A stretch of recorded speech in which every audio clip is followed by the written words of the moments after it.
व्यवस्था को, समाज की व्यवस्था को, लोक की व्यवस्था को ऊर्ध्वगामी करने के लिए, लोकाचार की ओर ले जाने के लिए, लोक कल्याण के पथ पर उन्मुख करने के लिए जिस देवी का हम अनुष्ठान करते हैं वह ब्राह्मा जगदम्बा राजराजेश्वरी है, जो सबको नियंत्रित करके सन्मार्ग पर ले चलने की प्रेरणा प्रदान करती है।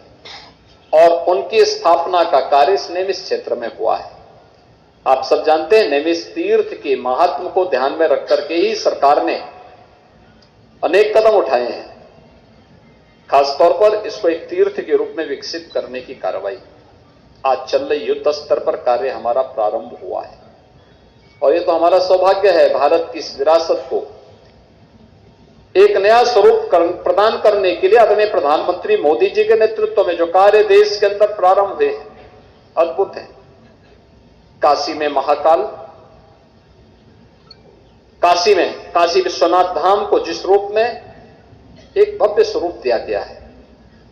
आज से 4 साल 5 साल पहले काशी में कोई जाता था, संकरी गलियों में जाने के लिए मजबूर होता था। आज एक भव्य धाम आपके पास है। महाकाल में जाएंगे उज्जैन में तो महाकाल का महालोक वहां आपको देखने को मिलेगा, एक भव्य स्वरूप वहां पे देखने को मिलेगा। ऐसे ही उत्तराखंड में केदारपुरी में और बद्रीनाथ धाम में आप जाएंगे, वहां पर भी पुनरुद्धार का कार्य युद्ध स्तर पर चल रहा है। और अयोध्या के लिए तो कहना ही क्या है, अयोध्या में 5 सदी के बाद यह अवसर आया है जब कोटि कोटि सनातन धर्मावलंबियों की आस्था को संबल प्रदान हुआ है।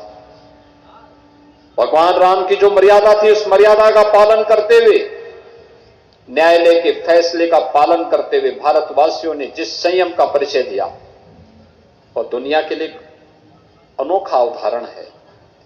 और आज वे दर्जनों पीढ़ियां जिनके मन में अभिलाषा थी कि हम भी रामलला के दर्शन करेंगे, रामलला को विराजमान हुआ देखेंगे,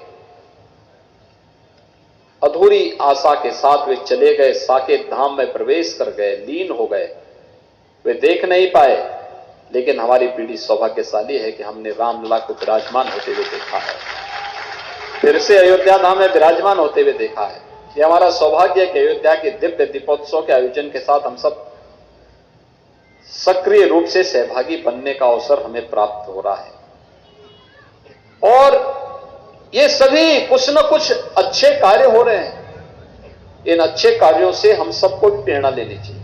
ये देश की व्यवस्था को, समाज की व्यवस्था